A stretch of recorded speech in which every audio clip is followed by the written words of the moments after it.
Good morning. My name is Bill Pollack, and we're at the Peterson Museum in Los Angeles. It's May 27th, 2009, and our guest this morning is Charles Morgan of the Morgan Company. And in the background, you'll see some of the beautiful cars that he and his factory have made. And good morning. It's good to see you. Good morning, Bill. And can I say it's a huge honor to be in an exhibition of Morgans in America and at such a wonderful museum as the Peterson. So thank you for inviting me. Oh, it's our pleasure. I've always been curious. I've watched Morgans race for years and years, and one time actually drove one in a race. But I've always been curious, what prompted your company to start with a three-wheeler? What was the beginning of that? Well, my grandfather was trained as a railway engineer, actually. But I think his chief love was bicycles. Okay. And he used to design his own bicycles as a student, and believe it or not, before cars were built, he would cycle miles. I mean, we've got in the records stories of his bicycle trips, 100 miles, no problem, Good. round trip in a day. So I think he was one of the forerunners of the light car movement, and the light car movement was perhaps not in America, but certainly European, to reduce the cost of the car and make it much more economical and much more available to the public. At the time, of course, the Edwardian era in Britain, cars cost about the same as a sort of small house. So, really it wasn't possible for most people to purchase a car. I understand. But the three-wheeler, of course, was designed to be far, far less expensive. And as a result, in fact, was one of the ways that an awful lot of people got into motoring for the first time. I've got a wonderful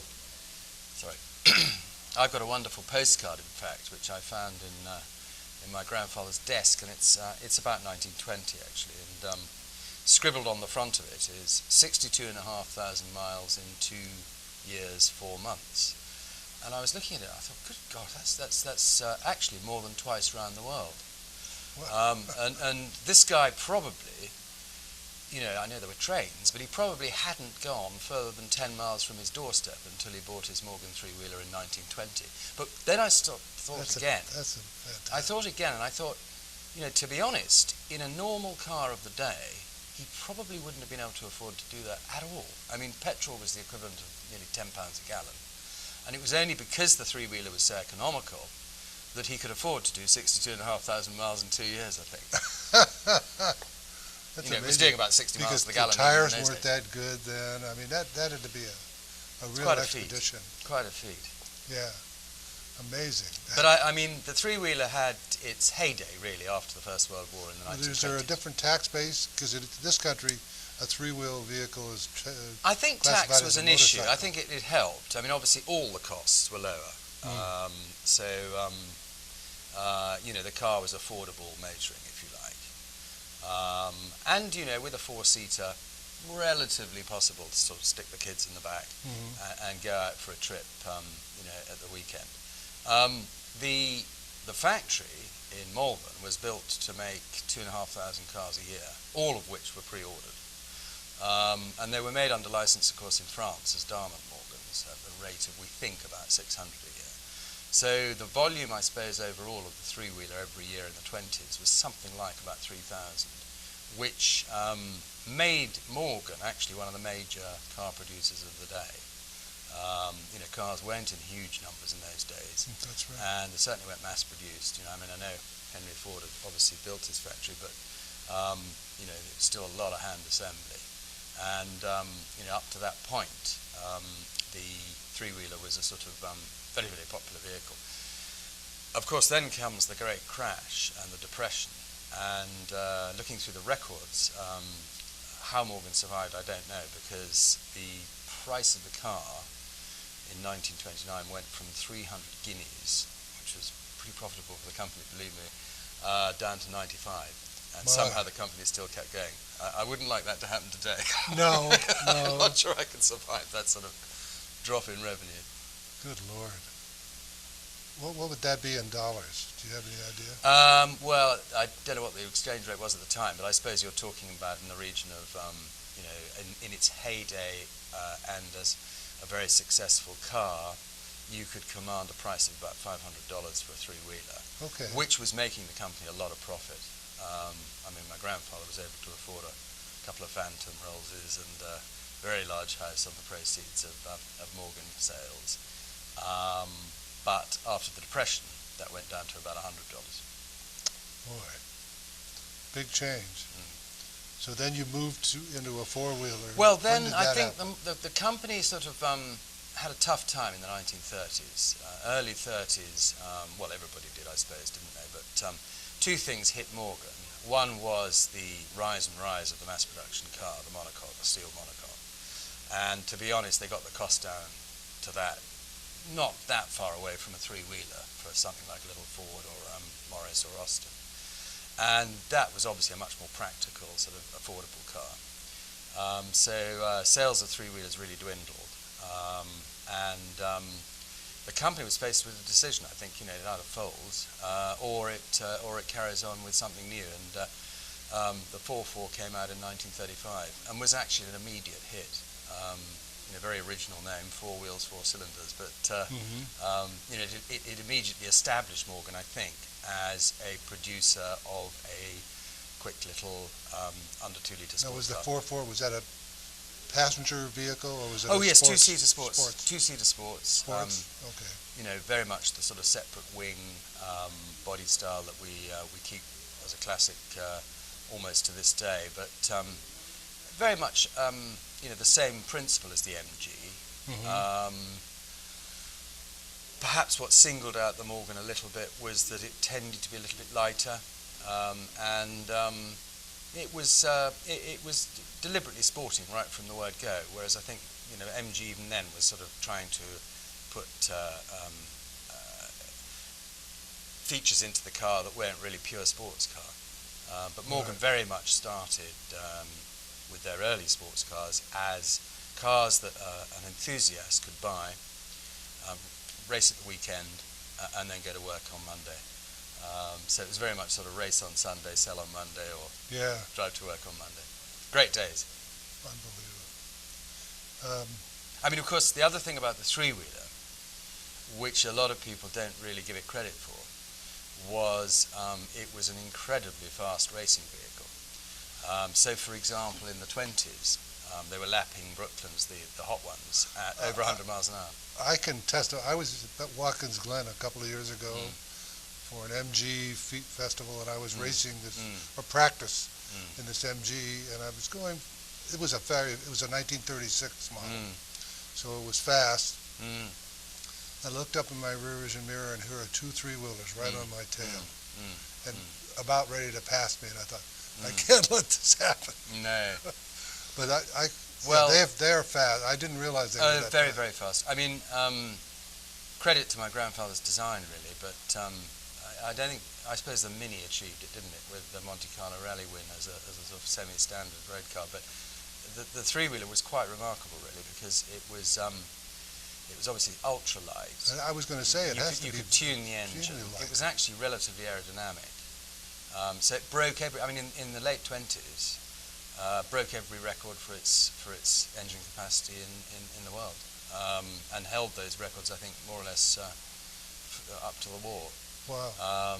And of course, if you had even some of the Grand Prix let in three-wheelers, you never know what might have happened. Some of the circuits, you might have found that the three-wheeler beat the Bugatti, in sort of 1928. But no. It was interesting because, of course, the aficionados said it's not really a car. It's a motorbike. Yeah. So why this isn't generally recognised is because, of course, three-wheelers were only really racing against motorbikes and sidecars. They weren't actually racing against cars. They were banned from racing against cars. I didn't know that. Well, it wasn't a proper car because it only had 3 wheels. That's crazy. That's silly. But there's some very funny stories. And interestingly enough, after the war, most of the management, the sort of top-level management at Morgan, weren't sort of qualified supply chain managers or production engineers.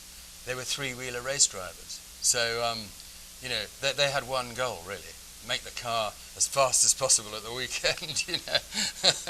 So I think enthusiasm overrode business sense in a few cases. Amazing.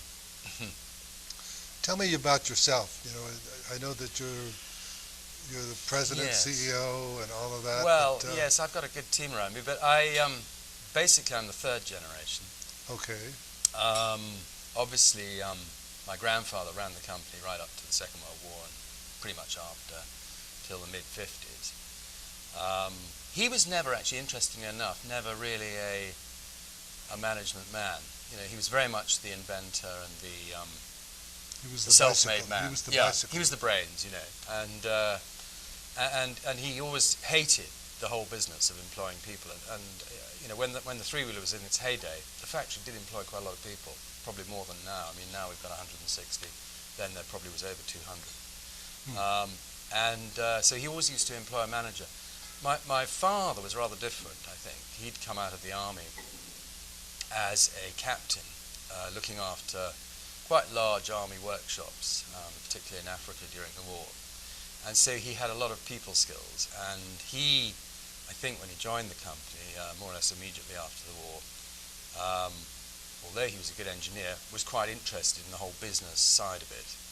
And very quickly became somebody who was respected both within the industry and in his own company as being able to steer the company through some pretty difficult times in the 50s and 60s. And notably, of course, expanded the company into exports. Was particularly good, actually, at coming here to America and persuading Americans to buy the car on the basis that it was one of the fastest sports cars you could buy for the price. He really came up with the Plus 8, which was a sort of iconic car in the 60s, late 60s, and gave the company a lot of authority, I suppose, for the period that sort of followed the war. And I joined him in '85. So I actually did something else to start with. I was a television cameraman, news film cameraman. Your job is in jeopardy. Yeah, for 10 years. And enjoyed it enormously. Did a huge amount of travel. But, of course, it didn't really equip me to run a car company. So I had to go back to school. And I went back to university in the late 80s, early 90s. I was reading where you raced in Le Mans. I've never raced at Le Mans. No, I've never driven at Le Mans. The car has, of course, in quite a few 03? times. Huh? It was in 2003. Yes, no. We always thought. I mean, sorry to go back to my sort of history. Yeah. As I say, initially, I had to learn a lot. I think if you look at the company in terms of its history, you can see very distinctly that every 30 years or so, there's a sea change, and the company has to completely transform itself. That happened very definitely with the three-wheeler, and that car obviously had a life cycle about 30 years, and then sales just fell off the edge of the cliff and went down in the mid-30s to something like 200 a year from 10 times that before. The next period, I think, ended in 1970, really. So it was more or less after the war, 1945 up to 1970. Great days, and I think probably the heritage years of the company. Good fun. You saw the company being raced a lot by amateurs, had some success. I mean, it won its class at Le Mans. Obviously, was famous over here as Baby Dolls, 1 to 5. Winning in SCCA, beating Corvettes in the 60s, early Corvettes, that is. Wow. And developed a huge following as an enthusiast sports car. That period sort of culminated, I think, in the Plus 8, which again was quite an elegant little design, very similar to sort of what everybody was doing at the time: Jaguar E-Type, AC Cobra, Sunbeam Tiger, Austin Healey 3000. So a big engine shoehorned in a little car. The elegance of the Plus 8, of course, was that the engine was aluminium. So it was actually lighter than the four-cylinder Triumph it replaced. So, unlike some of the big, heavy Ford V8s. Yeah. It didn't damage the handling of the car too much. And that car, as I say, went on to become a huge success. But the 70s saw the next sea change, I think. Okay. And that was basically, in Europe anyway, Japanese imports. Japanese cars were reliable, affordable, and very well built in modern factories in the 70s. Mm-hmm. European cars were beginning to show their age. The famous Smith Prince of Darkness instruments weren't as reliable as some of the Japanese stuff. And companies had to get very real about efficiency and about profits and about reinvesting money into their product range. And I think a lot of the mass production car companies in Britain were decimated by this onslaught, to be honest, and we lost our mass production car industry. The same thing didn't really happen in France, because you've got such a nationalistic buying group. They have to have a Citroën or a Renault or a Peugeot. And of course the government poured money into the French motor industry, but in Britain that didn't happen quite so much. And we've now lost our manufacturing base of British cars in the UK. But having said that, the other big sea change, I think, in the 70s that started to come in was safety. Safety and emissions. And basically, I think before 1970, Morgan had crashed one car. And interestingly enough, actually, it was a customer's car who had left it with us for 5 years. And we did one of the full frontal crash tests. And then literally within 2 weeks, the customer phoned up and said, "By the way, my car." And my father went, "Oh." Yeah, well, we thought you didn't really want it. That's funny. But no, I mean, since 70, we've crashed over 60 cars in order to comply with both European and American safety legislation. And of course, we've had to prove that a car that looks old-fashioned, exceeds anything that a modern Ford or GM car complies with. So you've had to make a strong chassis and an aluminium bodied car stronger than the steel monocoque. Amazing. But my role when I joined the company, Yes. in '85 to the '90s, I think was as you say, I was interested in motorsport and liked driving cars, and had got a national championship under my belt. But I realised that in the '90s, the Plus 8, great car as it was, and it was still selling well. It perhaps didn't have the edge of performance that the new Porsche 911 or the latest Ferrari did. And Morgan has always wanted to show that it's a proper sports car. So my goal was to develop a platform that could take it to the Germans and the Italians and give them a run for their money with the right engine in it. And so we started off that process with a race car. And as you say, went back to Le Mans and did some long distance racing with the chassis before we launched it to the public. And that was good for two reasons, really. One was obviously it proved the chassis in more extreme circumstances than the road would, really, in a way. So, when you've got big, wide race tyres on it, you're pulling 3G in the corners as opposed to one on a road car. And also, I think it built the team that developed the car, because motor racing is such a fantastic team-building exercise, and in fact, such a challenge, because you have to meet the deadline, otherwise you miss the race and that kind of thing. So it developed, I think, a discipline within Morgan that enabled us to carry on and produce a great road car. I was reading where this about your green car, about this futuristic. Yes, I prefer to talk about the aero platform to start with. Is that just a PR? I think the thing is that what we've done now is we've proven that Morgan was first with a couple of technologies.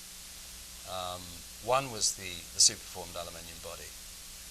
Why that's important is because it gets away from this business of one man hand making a sort of component, which is very attractive from a nostalgic point of view, but completely inefficient.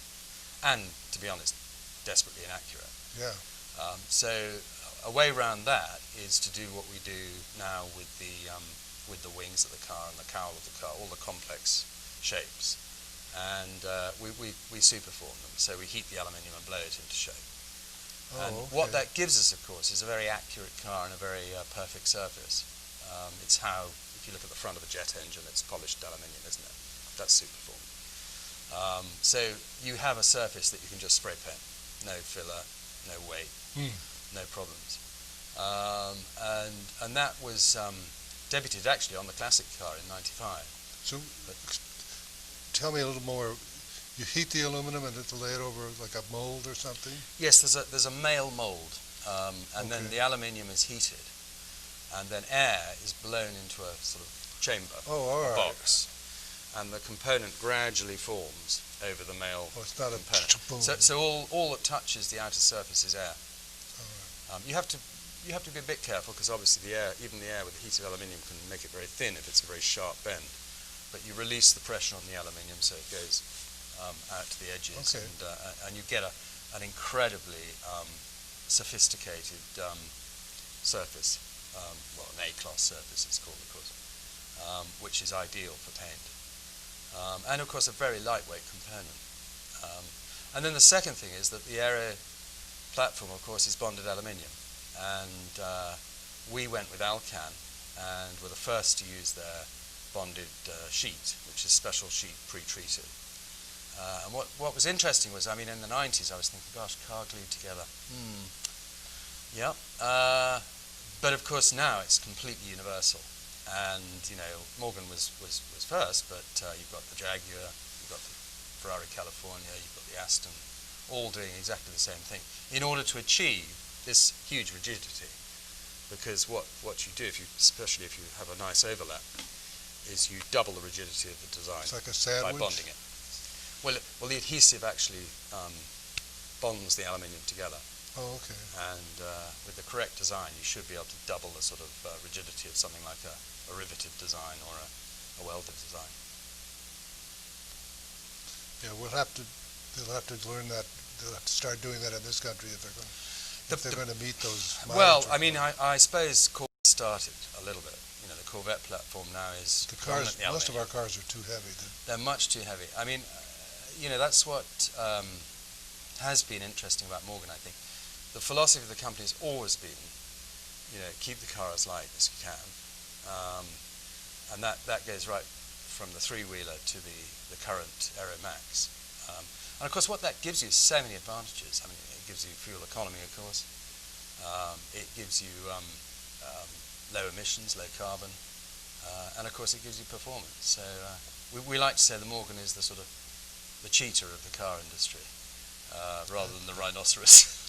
We may not have the most powerful engine, but the performance is there because it's so light. Yeah, tell me about your engine. What are you using now? A mixture. You know, certainly the thrust of our strategy at the moment is to use the best possible production engine we can. So at the moment we're with BMW for V8 and Ford for four-cylinder. Both good choices, yeah. Yeah, I mean, in the circumstances, I think we did make the right call with BMW. We obviously had to replace the Rover because that went out of both homologation and production. And yeah, it's a difficult choice. There's some great V8s out there. But BMW seemed to have the edge on a combination of performance and economy and low carbons. So you know, we're very happy to be working with them, and we'll continue to be working with them into the future. And the same with the Ford Motor Company. I mean, they do produce some of the best four-cylinders. I think so. And most affordable. But no, you mentioned the Morgan Life Car. That would be a complete another niche, if you like. But it's an interesting concept because, unlike a plug-in electric, it does create its own energy, it creates its own power. It's initially thought that we'd have a go at a zero-emission sports car, but that, to be honest, is completely impractical without the supply of hydrogen being more available. That's the basic problem with most of those cars. Yes, I still would like that as a goal. I have to say, I do believe that hydrogen will come. But you need the infrastructure. It will come. But in order to get the car on the road, we would replace that fuel cell with an onboard generator, and that would either be diesel or petrol, very efficient, very low carbon, the latest technology in terms of the engine, 500cc. Doesn't do anything about driving the car at all, just produces electricity. That powers up the capacitors. Capacitors, when they're fully charged, 200 horsepower, 220 horsepower, feeding to 4 electric motors at each corner of the car, mounted on the chassis. Those electric motors are quite quite powerful, a bit bigger than your vacuum cleaner motor, about 25, 30 horsepower. It's 4-wheel drive. They turn into alternators. They provide a third of your power generation simply with the alternator mode when they're not actually in demand. The braking obviously would be, as long as the batteries are charged up, it would be electric motor braking as well. Okay. But you'd have a mechanical brake obviously in case the batteries were flat. But the nice thing about that concept is that you potentially, so long as you're not going up the hill all the time, you've got a prodigious range, because if you fit a fuel tank from a conventional car and you've got a 500cc motor, maybe 800-mile range, something like that. So it could be a very attractive car, and I think one that's much more suited to our driving style at the moment than the plug-in electric. The plug-in electric, the problem is we just don't have time these days to sit there for 8 hours and wait for the thing to recharge. That's what scares me about that. Yeah. And if you fast charge it, of course, you have to replace the battery. Yeah. Which is expensive. Yes.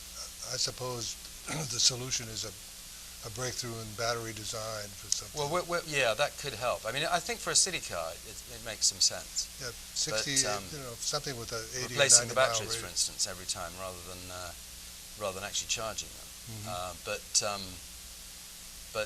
No, I like the idea of, we call it an extreme hybrid, because it's not a hybrid in the conventional terms. No. Obviously, a hybrid tends to have an engine that's driving the wheels still, and it's all a bit of a mess. Nobody quite knows what's doing what. Whereas with our car, it's very much an electric car, but it has its own onboard power generation. Okay. Well, we have quite a collection of Morgans here in the museum, and I'd kind of like to take a walk around with you. Yeah, check it out. so would I. So we'll just take a moment here and set it up. Okay. Well, what model is this? Is a 3-wheeler, obviously. This is one of the last. Very elegant, I think, personally. And a great favourite of mine. It's the F Super. Little Ford engine, 10 horsepower. Pretty economical and relatively fast. I know a bit about this car because, believe it or not, in the UK you can learn to drive when you're 16 on a 3-wheel. You have to wait till you're 17 on a 4-wheel. Oh, really? So my first car was a a 4-seat version of this, and that doesn't make sense. I know that it does about 75 miles an hour, perhaps 80 downhill, and about 50 miles to the gallon, which, to be honest, isn't that bad today. That's quite a good combination. No, crash, non-synchro gearbox, 4-speed, and reverse. This had reverse,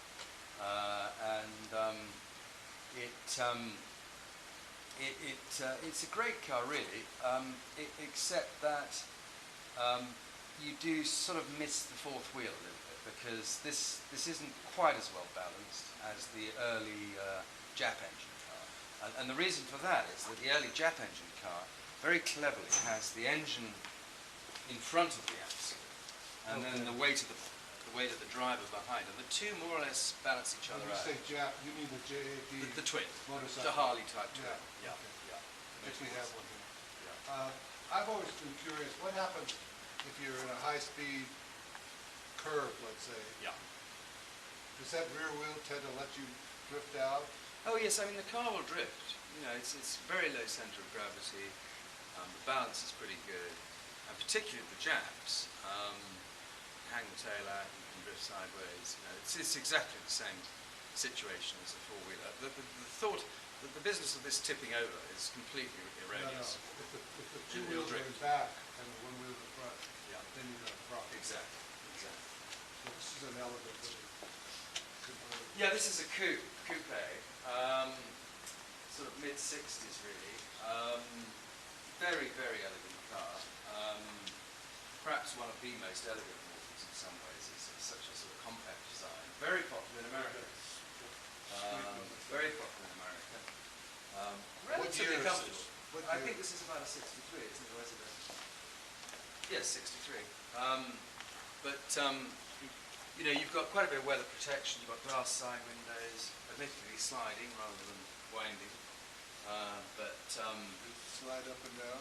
No, they slide that way actually, so you can pay the toll. You can take the whole roof off, of course. You can unzip the rear window. Nice Triumph, big torque, low revving engine. I like that. And of course, because the car, even with this sort of relatively sophisticated bodywork, weighed a lot less than the Triumphs, you know, either the TR2, TR3 or TR4.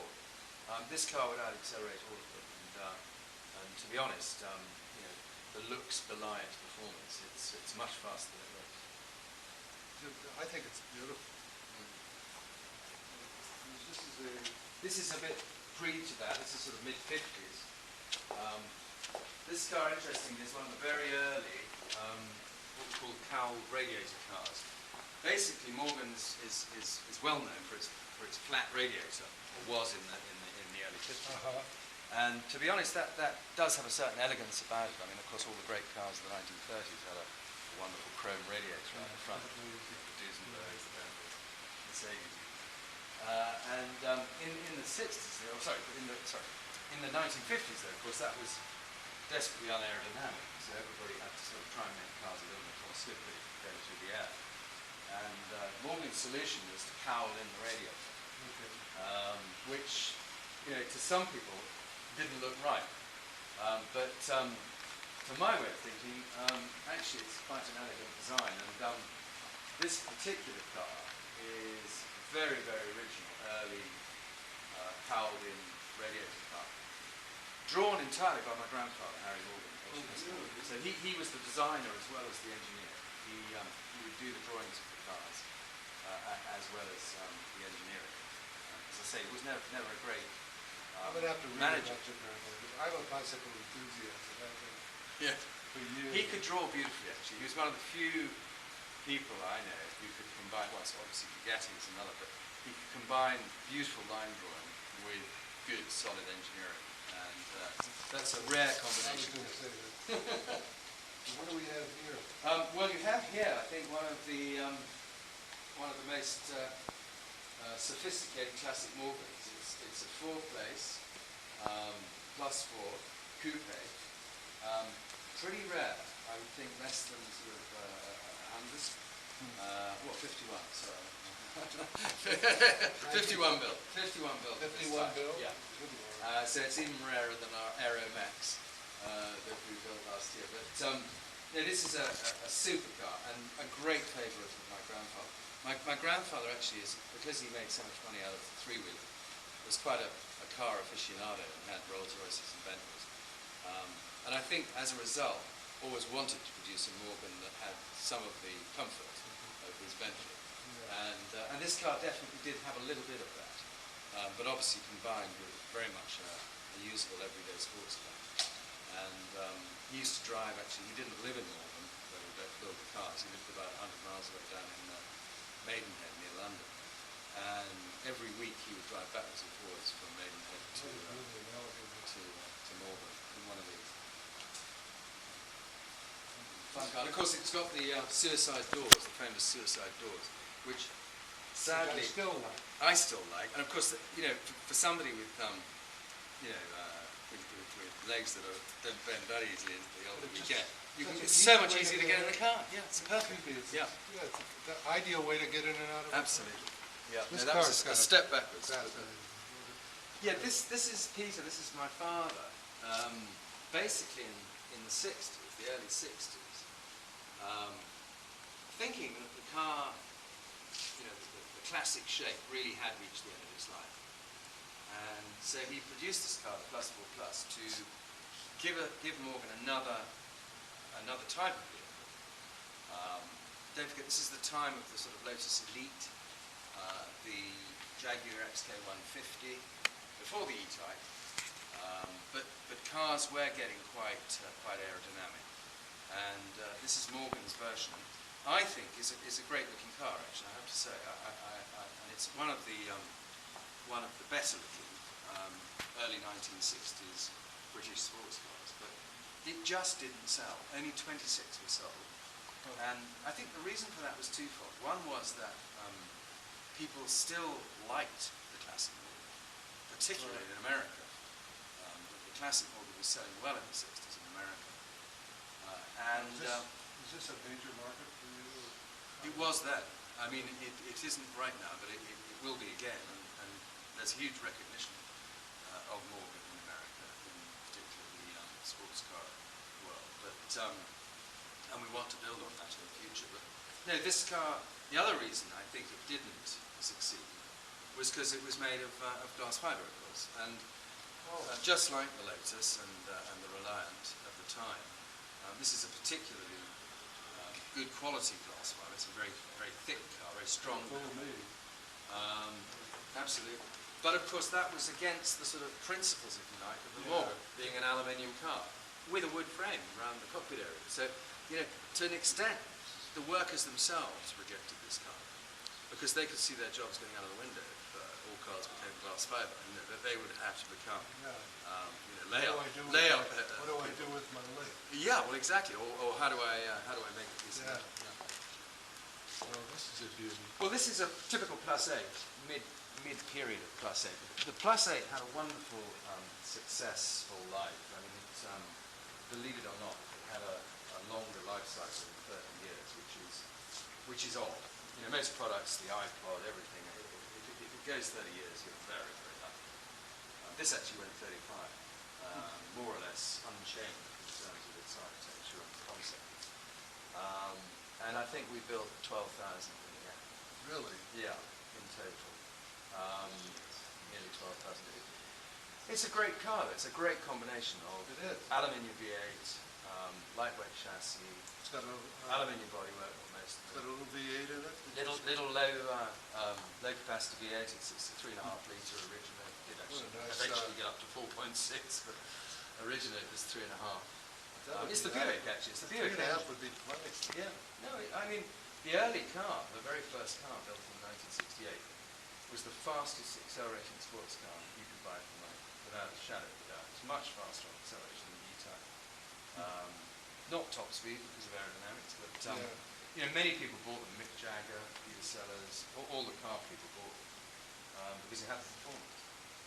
And went on to do very well in motor racing, actually. I mean, not international sadly, but certainly in terms of club racing, this was the car of choice. It's a great sound. I won 2 production sports car championships. I like it. This is a sort of legendary car, really. It's a low-line Plus 4 Supersport. One of the most valuable Morgans we've ever built. Again, relatively low numbers, particularly the low line, less than 70.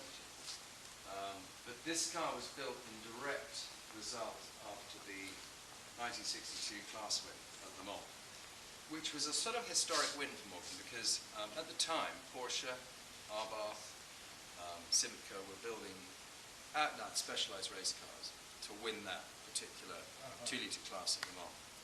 And Chris Lawrence and Richard Shepherd-Barron turned up in a car they virtually bought straight from the factory and tuned the engine up a bit. They actually drove to the circuit, 2 cars, raced one of them, and came away with the class win. Averaged 98 miles an hour for 24 hours. That's true. And then drove home again. And I think that's the last time somebody's done that. Yes, yes. After that, after that, Porsche came out with a 904, and the days of somebody actually running a stock car. This one's got an air scoop on it. Yeah, now that's because of the Italian Weber carburetors. The Triumph engine was good, but it wasn't good enough for Chris. So what he did is he re-engineered the head. He was a good engineer from the Royal Navy.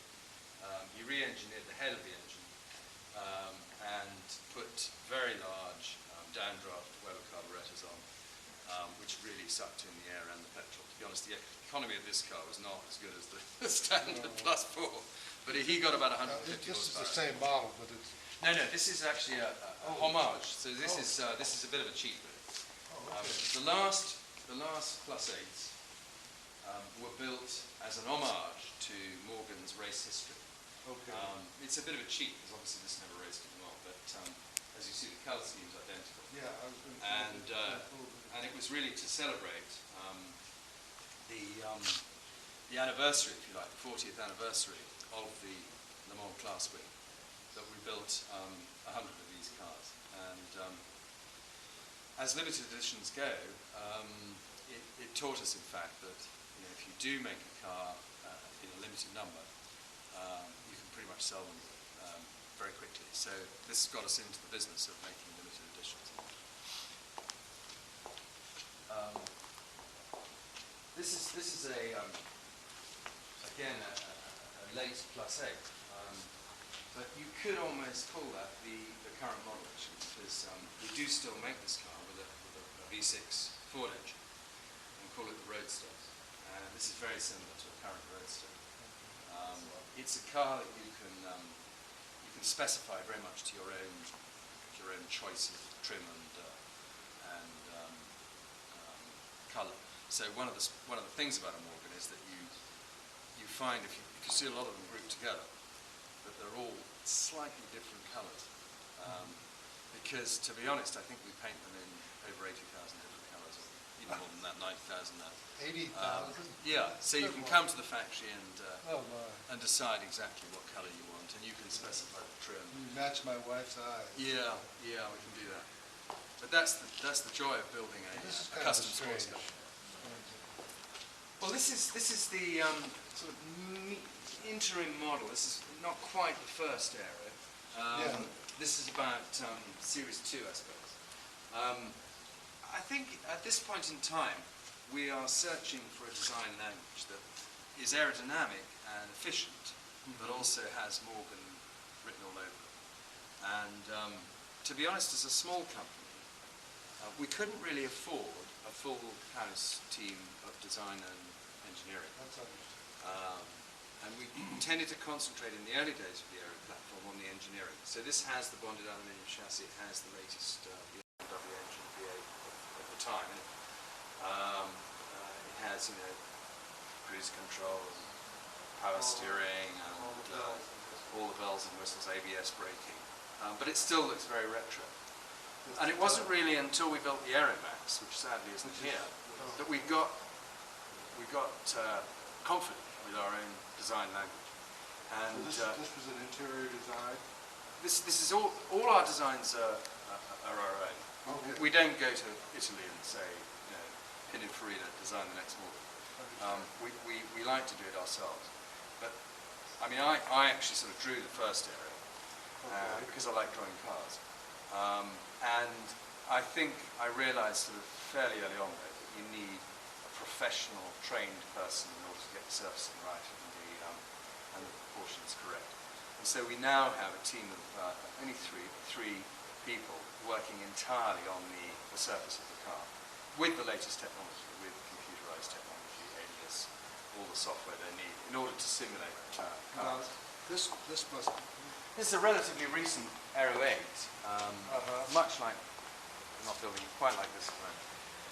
This now has a 4.8 litre V8 engine, automatic gearbox. This is a later model of the one we just saw? Yeah, and you can see the lights are different. Yes. It's starting to look a lot more correct. It's still not as pretty as the Aero Max, but we're starting to understand what it is to produce a Morgan with all the essence of Morgan. But also, it's a surprisingly small car. I mean, because it's very low, it looks large, but if you put a Mini in here, you'd find that it's actually bigger than this car. So the new Mini. How does the weight stack up? This is 1,180 kilos. So it's still 20-30% lighter than a Porsche 7 as well. Really? And a heck of a lot lighter than an Aston Martin. We have Grandpa's car. Well, yeah, I think this sort of symbolises the three-wheeler concept. I mean, it's a four-seat car. It's suitable for a family. You can get the kids in the back. We've even got a little bit of a boot under here, believe it or not. And the family can go for the weekend in this car. And I mean, these were selling in Now, this has got a 30s motorcycle. in it, so I mean, it was real affordable motor. It's got a little Jap engine in front, which does at least 60 miles per gallon. So it's economical, very affordable motoring. And many people started their motoring life on a three-wheeler. I mean, it's sad now because the war intervened, obviously. And Listen, it may come back. yeah, it might. Gas goes to I'm five. a little doubtful because of the safety aspects. But the fact is that it's still a valid concept. You're right. I mean, what's interesting about this car is that it really did put the company on the map. There were about 35,000 of these built. So I think still there are actually more than three-wheelers built than more than four-wheelers. We're up to about 32,000, 33,000 since the war. All the four-wheelers are still there, but the three-wheelers have all gone. I mean, there's 1,500 left, 2,000 left. Which is sad. It's an endangered species. Charles, thank you very much. No, Bill, thanks so much. It's been great to talk to you. Thank you.